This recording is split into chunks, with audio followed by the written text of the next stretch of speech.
The whisper came again, this time closer. Ao, I see you. The lamp flickered. The air grew thick, heavy, suffocating. Ao took a step back, her heart hammering in her chest. She grabbed her phone with shaky fingers and dialed Jide. Pick up! Pick up! Pick up! She whispered desperately. The call connected. Ao. Jide's voice was groggy. What's wrong? She's here. Ao breathed, her voice barely audible. Mama Ema is here. Silence. Then, in a voice sharper than a blade, Jide said, Don't open the door. Jide arrived at Ao's apartment in record time, panting from the sprint. He carried a wooden staff, something he had taken from his grandfather's shrine. It was old, worn, but filled with a strange energy he couldn't explain. As he stepped onto Ao's porch, he felt it. A presence. Not human. A shadow shifted near the trees. Jide's grip tightened on the staff. Show yourself, he commanded. A low, eerie chuckle echoed through the darkness. Then, the air twisted, bending unnaturally, and Mama Ema emerged. But she was no longer the same. Her skin was darker, her eyes sunken, glowing with an unnatural red hue. Her fingers had elongated into sharp, claw-like points, and her stomach, it bulged unnaturally, as if something inside her was alive and moving. Ao! Jide! She cooed, her voice thick with malice. You think you won? You think this is over? Jide took a step forward, his body shielding Ao, who stood frozen behind him. Leave her alone, Mama Ema. It's over. The world knows your secret. Mama Ema laughed, the sound like dry leaves scraping against stone. The world forgets quickly, she whispered. But I don't. I never forget. She raised her hand. The air grew cold. The shadows deepened. And then, Ao screamed as the lamp in her apartment shattered into 1,000 pieces. The ground trembled.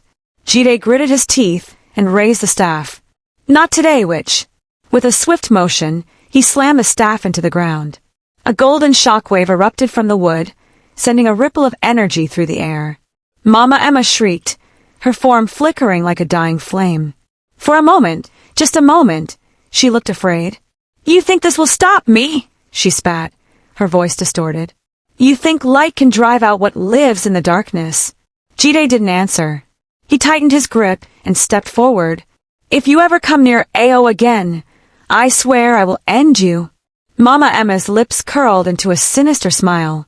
Oh, Jide, you have no idea what you've just done.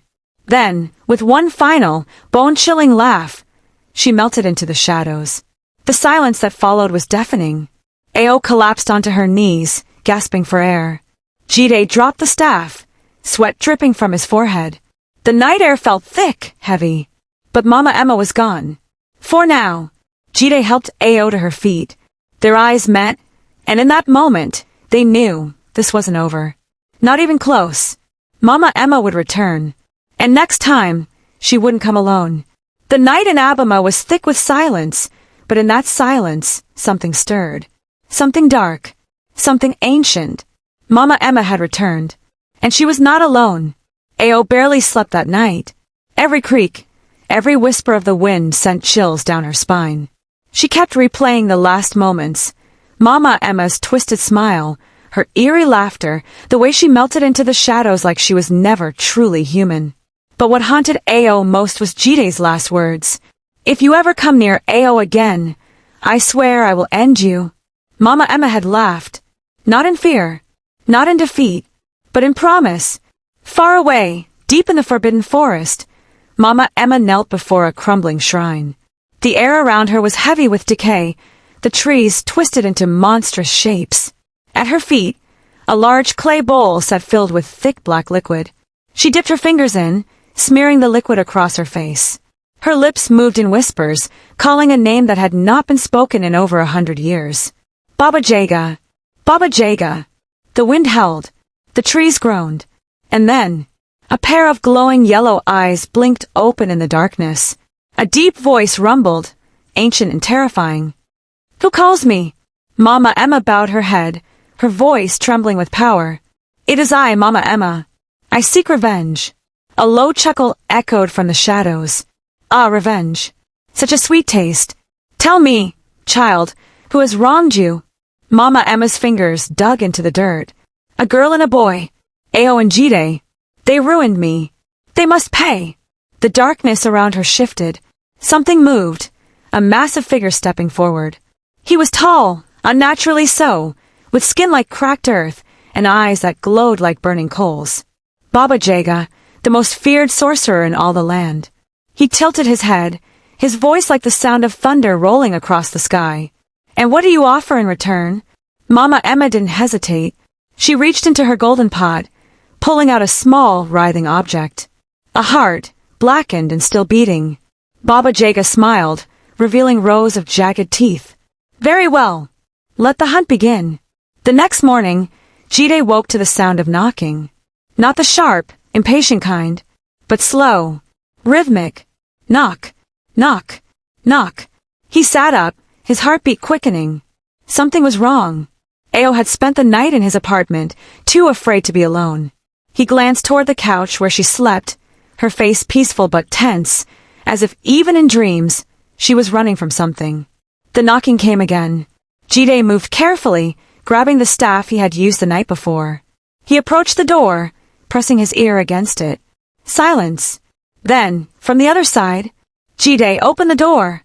Jide's blood turned ice. It was Mama Ema's voice. His grip tightened around the staff. Go away. A long pause. Then, low, rumbling laughter.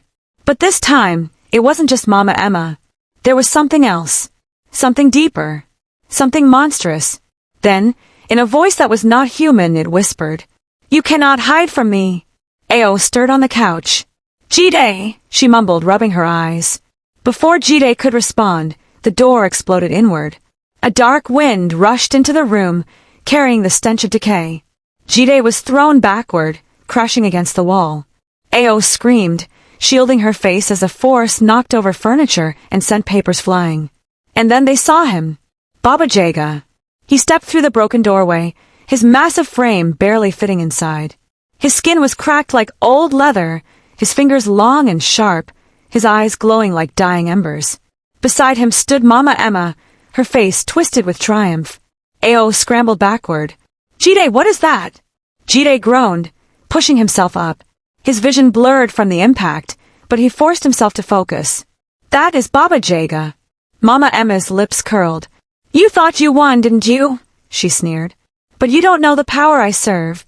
Baba Yaga stepped forward, his voice rattling the windows. You exposed her. You humiliated her. Now you will suffer. Ao grabbed Jide's arm. We need to run. But Baba Yaga lifted his hand. Instantly, their bodies froze. Their limbs refused to move, their breath caught in their throats. You will not escape, he whispered. You will watch as I take everything from you. Jide clenched his jaw, his muscles straining against the invisible force. He could feel it, a darkness seeping into his bones, pulling at his soul. This was no ordinary magic.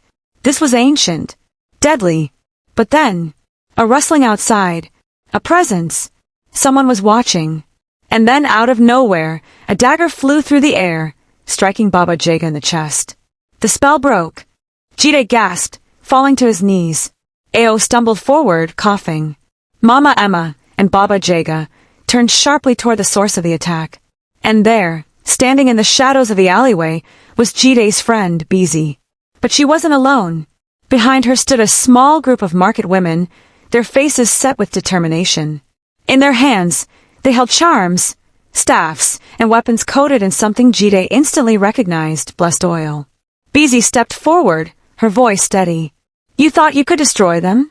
You thought you could silence the truth. She raised another dagger. Not while I'm still breathing. Mama Ema hissed. You dare interfere. Baba Yaga growled, the dagger still lodged in his chest. He yanked it out, black liquid oozing from the wound. Foolish girl, he spat. You cannot kill me. Bisi smirked. Maybe not. She lifted a vial of red powder. But I can send you back where you came from. Jide's eyes widened. He knew what that was. Ashes from a sacred tree. The only thing strong enough to banish dark spirits. Bisi locked eyes with him. Jide, Ao, run! And with that, she threw the powder into the air.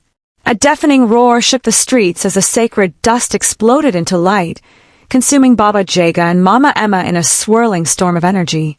The creatures screamed, their forms twisting and writhing as they were dragged into the void. Ao grabbed Jide's hand, and together they ran. Behind them, the market filled with cries, the air crackling with power as the darkness fought against the light. And then, silence. Jide and Ao collapsed onto the pavement, gasping for breath. The night was still. The air felt lighter. Bisi approached, dusting off her hands. Well, she panted.